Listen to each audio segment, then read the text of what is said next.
시편 107편에서 4절에서 9절까지입니다. 다 같이 봉독하시겠습니다. 그들이 광야 사막길에서 방황하며 거주할 성읍을 찾지 못하고 주리고 목이 말라 그들의 영혼이 그들 안에서 피곤하였도다. 이에 그들이 근심 중에 여호와께 부르짖으며 그들의 고통에서 건지시고 또 바른 길로 인도하사 거주할 성읍에 이르게 하셨도다. 여호와의 인자심과 인생이 행하신 기적으로 말미암아 그들을 찬송할지로다. 그가 사모하는 영혼에게 만족을 주시며 영혼에게 좋은 것으로 채워주심이로다. 아멘.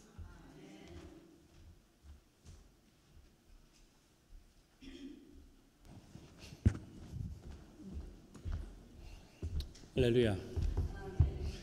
우리 집사님 벌써 말씀에 은혜 받으셔가지고 여러분들 모두 말씀 통해서 은혜 되시는 줄로 믿습니다.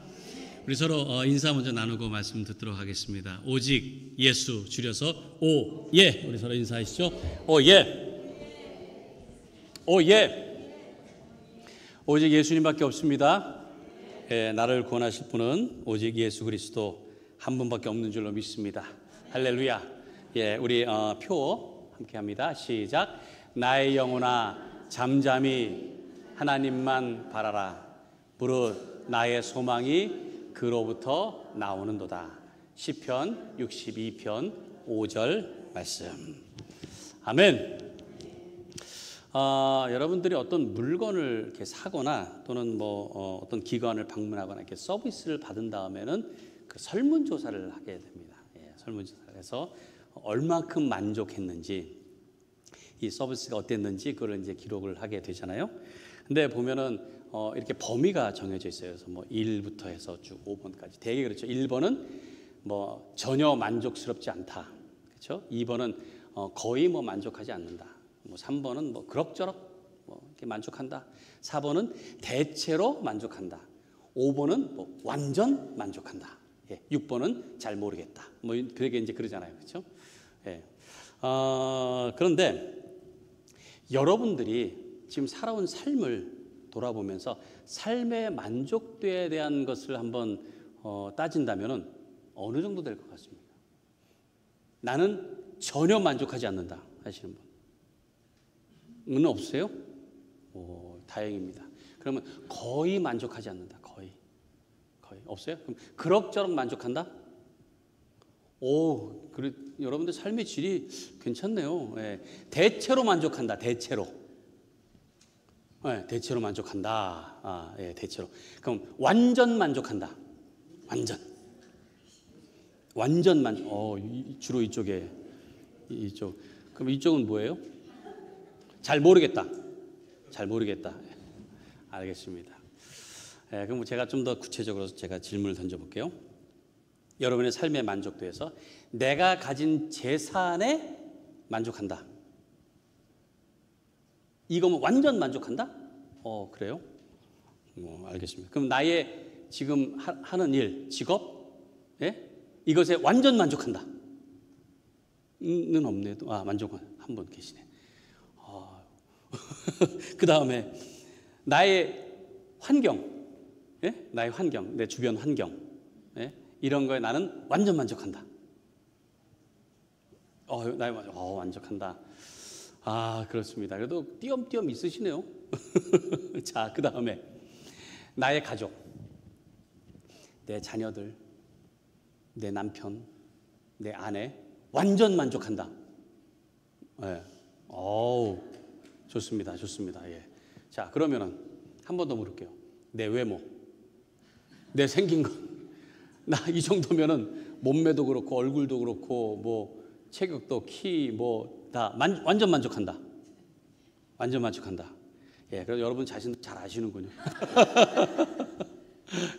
자, 만족이라고 하는 거 우리를 이렇게 살펴보면은 모든 것을 내가 완전히 만족하는 것은 없는 것 같아요.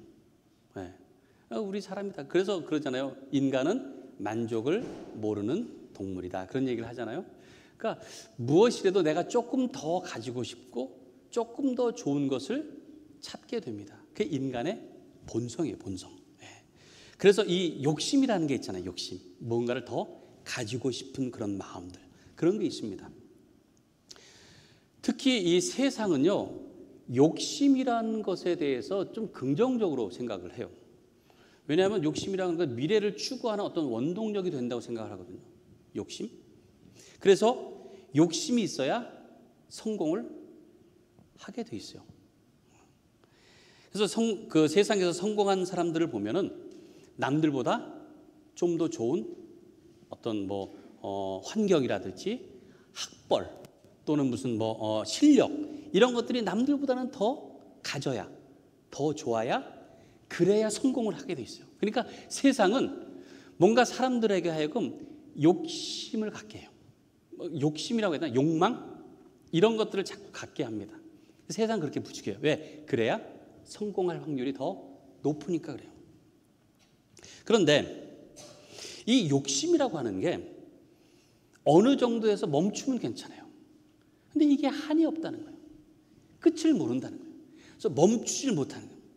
그러다 보면 결국에 어떻게 되죠? 이게 잘못되는 경우가 많다는 거예요. 멈추질 못해서. 그래서 욕심은 긍정적인 것보다는 되게 부정적인 게 많습니다. 자, 성경 한번 볼까요? 야고보서 1장 15절에서 17절 말씀 보죠. 예. 자, 야고보서 1장 15절에서 17절에 보면 욕심이 잉태한즉 죄를 낳고 죄가 장성한즉 사망을 낳느니라. 내 사랑하는 형제들아 속지 말라. 온갖 좋은 은사와 온전한 선물이 다 위로부터 빛들의 아버지께로부터 내려오나니 그는 변함도 없으시고 회전하는 그림자도 없으시니라 라고 말씀을 하고 있죠. 자, 여기 보니까 욕심이 잉태해서 생겨나서 죄가 태어나게 되고, 그리고 죄가 장성을 하면 사망을 낳게 된다고 얘기해요. 예. 제가 여기 일부러 헬라어 이 원어를 좀 여기다 같이 붙여봤습니다. 욕심이라는 건 에피디미아라고 하는 건데요. 이 욕심이라고 하는 말이 뭐냐면 무엇인가를 더 가지려고 하는 그런 열정이에요, 열정. 예. 그러니까 이거 자체가 무슨 이렇게 잘못된 건 아니에요. 뭔가를 더 가지려고 하고 더 추구하려고 하는 그런 열정일 수 있습니다. 근데 이게 잉태한 즉 죄, 하마르티아라고 하는 말이에요.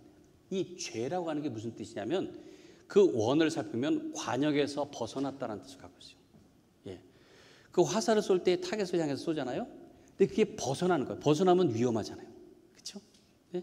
그 벗어난 것을 얘기하는 것입니다. 이 죄라고 하는 것이.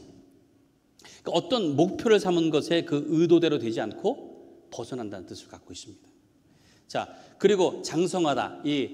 여기 보면은 아포텔레오라고 하는 말은 장성. 이게 점점 이게 커간다는 뜻이에요. 점점 도달한다. 점점 완성한다. 그래서 끝을 낸다라는 그런 뜻을 갖고 있습니다.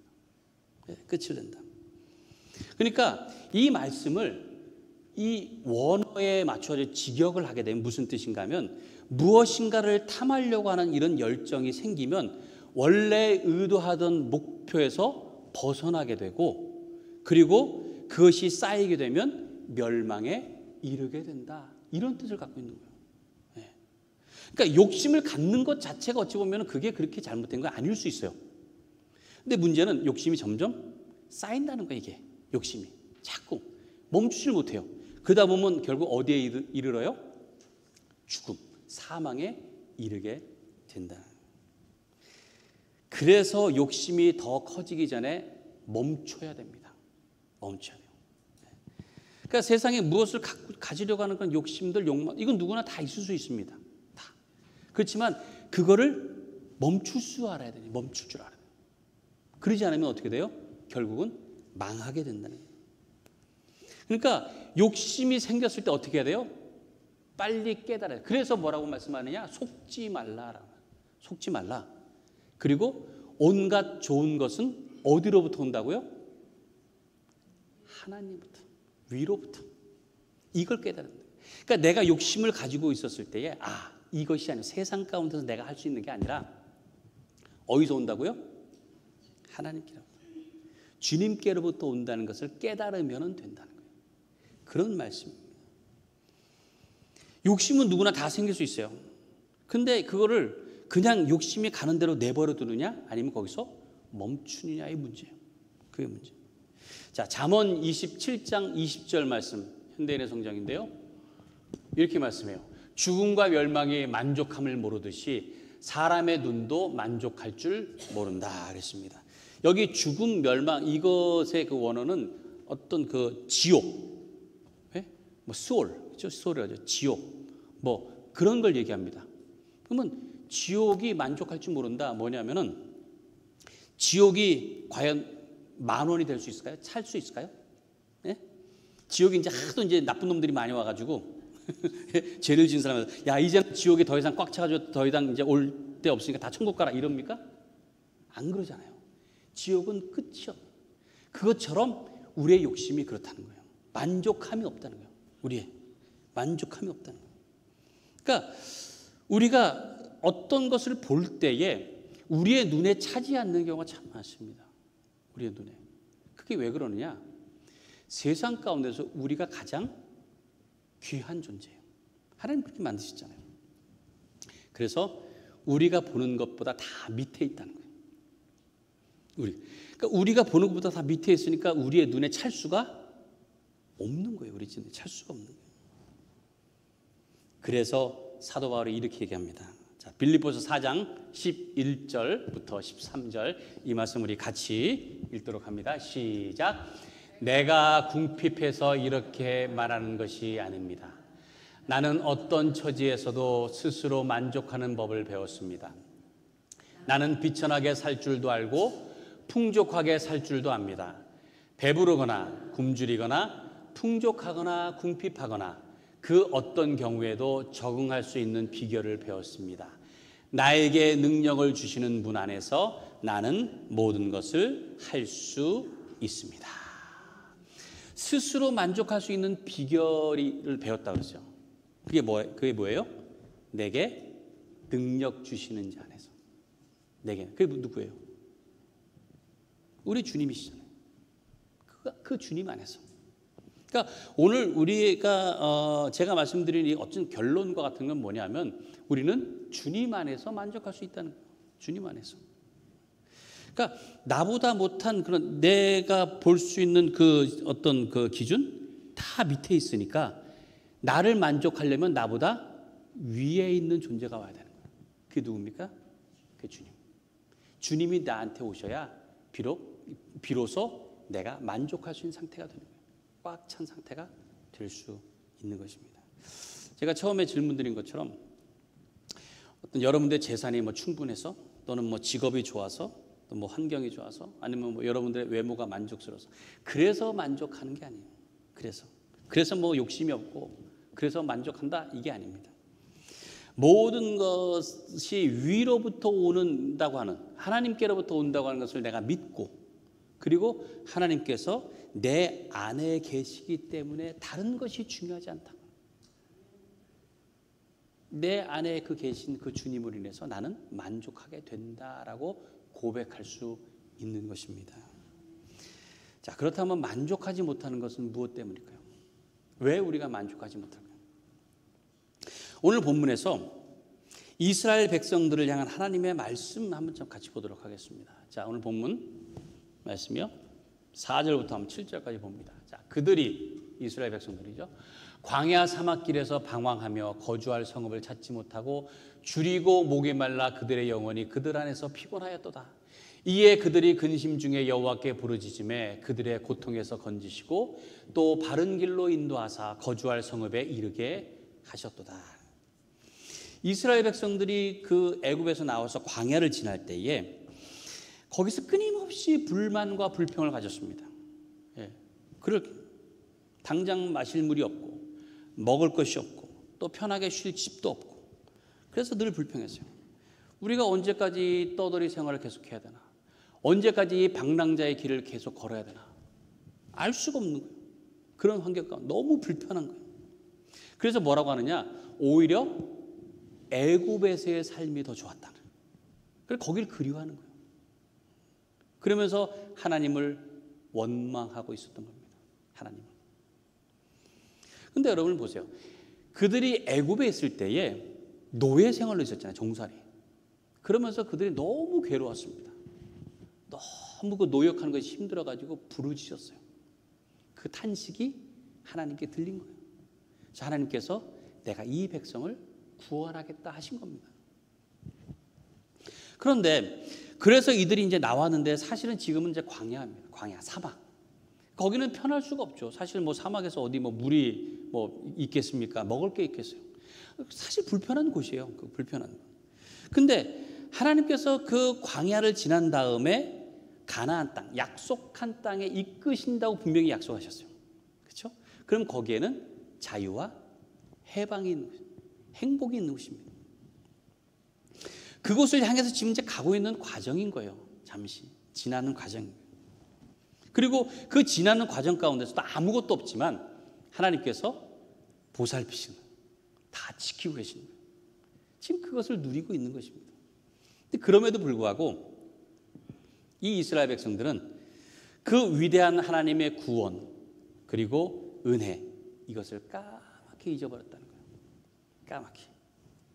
그리고는 지금 당장 불편한 것 때문에 불평하고 불만을 털어놓고 있는 것입니다. 멕시코의 한 그 마을에 가면은 시냇물 옆에 온천이 있대요. 온천. 그래서 그 온천물이 이렇게 흘러서 시냇물 이렇게 만나는 곳이 있답니다. 이렇게 만나. 그러니까 온천물은 뜨뜻하잖아요. 따뜻하잖아요. 따뜻한 물이 오고 여긴 찬물이 오고 하니까 이 여인들이 아낙네들이 거기 모여서 빨래를 많이 한대요. 빨래. 왜냐하면 따뜻한 물도 있고 이 찬물도 있으니까 얼마나 좋겠어요. 다 따뜻하게 해가지고 그 다음에 찬물에 헹구고 하면 빨래가 잘 될 거 아니에요. 다 모여 얼마나 좋겠습니까? 그렇죠? 그렇죠? 네. 일부러만 물을 끓여서 해야 되는 건데 거기에 딱 모였으니까 얼마나 참 감사하겠죠. 그러면 다 감사하며 살까요? 그게 아니라는 거예요. 그게. 한 여행객이 그걸 지나가면서 그걸 보고서는 와 여기 너무 좋겠네요. 여기 마을 이 여인들은 다 하나같이 너무 즐겁게 감사하면서 빨래를 즐기겠네요 했더니 이렇게 얘기해드려요. 아니요. 비눗물까지 나와야 좋죠. 비눗물이 안 나오는데 뭐가 좋아요? 라고 했답니다. 감사할 줄 모르는, 만족할 줄 모르는, 내가 있는 것에 대해서. 그러니까 감사할 것들에 대해서 내가 자꾸 잊어버리면은 나는 계속 불평할 수밖에 없고 불만을 가질 수밖에 없다는 거예요. 자, 그렇다면은 만족하는 사람들은 어떤 사람들일까요? 욕심이 없었을까요? 아니면 뭐 마음을 비워서? 그런 것보다도요. 만족할 수 있는 사람들은 이런 사람입니다. 자기 스스로에게 나는 도저히 만족할 수가 없다. 이렇게 깨닫는 사람입니다. 이 세상의 어떤 것도 나를 채울 수 없다는 것을 깨닫는 사람이 만족합니다. 그게 중요한 거예요. 근데 문제는 이제 이렇게 깨닫기가 쉽지가 않잖아요. 네, 우리가 뭐 볼 때마다 나는 만족할 수 없으니까 라는 것이 달관한다고 그러나요? 그게 쉽지가 않아요. 그게. 그러면 어떻게 해야 만족할 수 있을까요? 자, 오늘 8절 말씀 보죠. 8절 같이 읽습니다. 시작. 여호와의 인자하심과 인생에게 행하신 기적으로 말미암아 그를 찬송할지어다. 자, 우리가 찬송하는 이유가 뭐냐? 여호와의 인자하심. 그리고 인생에게 행하신 기적. 여기서 말하는 기적이라는 게 무슨 오병이어 같은 그런 게 아니고 하나님이 행하신 위대하고 놀라운 일들을 얘기합니다. 그런 것들로 인해서 찬양한다는 거예요. 찬송한다고 하는 거예요.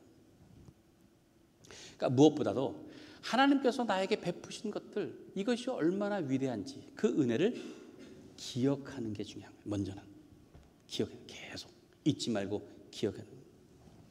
그 은혜를 잊어버리면 불만할 수밖에 없고요. 그 은혜를 기억하면 만족할 수 있다는 거예요. 미국의 만화 중에서 스누피라고 하는 게 있습니다. 여러분들 뭐 아시겠죠? 스누피? 예, 그 찰리 브라운이라고 하는 그런 그 주인의 그 개잖아요. 개. 그 지붕 위에 이렇게 주로 여기 이제 그림을 제가 가져왔습니다. 네. 스누피 아시죠? 예. 이 스누피 만화 중에서 이런 내용이 있습니다. 땡스기빙 데이가 됐어요. 추수감사절이 돼가지고 그 찰리 브라운 그 가족들이 식탁에 모여가지고 칠면조 고기를 이렇게 먹어요. 칠면조 고기를. 예. 근데 스누피는 칠면조 고기를 먹는 게 아니고 개니까 개밥 먹는 거예요. 그냥 개밥. 그러니까 땡스기빙임에도 불구하고 자기는 개밥 먹는 게 이게 서러웠던 거예요. 서러워가지고 저렇게 지붕 위에 올라가가지고 이제 서러움에 하늘을 보면서 나는 개 신생, 개로 태어난 게 얼마나 씁쓸한지 막 그러면서 신세 한탄을 해요. 참 저렇게 가족들은 이렇게 땡스기빙이라고 칠면조를 먹고 있는데 나는 왜 내 인생은 이렇게 인생이 아니죠? 내 견생은 이렇게 개로 태어나가지고 이렇게 초라할까 이러고 있어요. 근데 문득 이런 생각이 드는 거예요. 아니지. 내가 만약에 칠면조로 태어났으면 내가 지금 저 식탁 위에 오늘 끝났을 텐데. 아이고 개로 태어난 게 얼마나 감사한지. 참 간단한 내용이에요. 근데 참 그게 우리에게 주는 의미가 참 많습니다. 내 존재가 어떤 것이 제대로 안다면 감사할 수 있는 거예요. 감사할 수 있는 거예요. 사실 불만스러운 거는 내 본래 모습에 대해서 여러분들은 어떻습니까? 어찌 보면은 나는 정말 하나님 앞에서 죄인이었어요. 아무것도 할 수 없고 아무것도 얻을 수 없는 모습이다. 이걸 깨닫는다면 지금 작은 것 하나라도 나에게 주어진 것이 얼마나 감사합니까? 그걸로 충분히 만족할 수 있다는 거예요. 이스라엘 백성들이 원래 노예했던 것을 다 잊어버렸습니다. 그 힘들었던 그 과거 다 잊어버린 거예요. 그 은혜를 조금만 기억을 했다면 야 광야인들 어떠랴, 사막인들 어떠랴, 내가 지금은 이렇게 자유한 것을 그리고 찬양했을 거예요. 근데 그걸 잊어버리고 나니까 그 조금 불편한 것 때문에 조금 부족한 것 때문에 지금 불만을 갖고 있다는 거죠.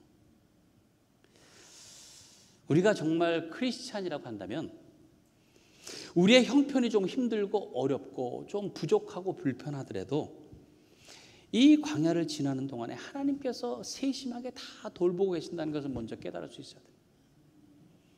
그리고 우리는 지금 어디를 향해서 갑니까? 영원한 나라. 거기서 누릴 것을 우리는 믿고 소망 가지고 가는 거잖아요. 지금 여기서 누리는 게 아니라. 우리가 그런 마음을 가지고 살면서 만족할 수 있어야 되는 줄로 믿습니다. 그렇게 살아가는 거예요.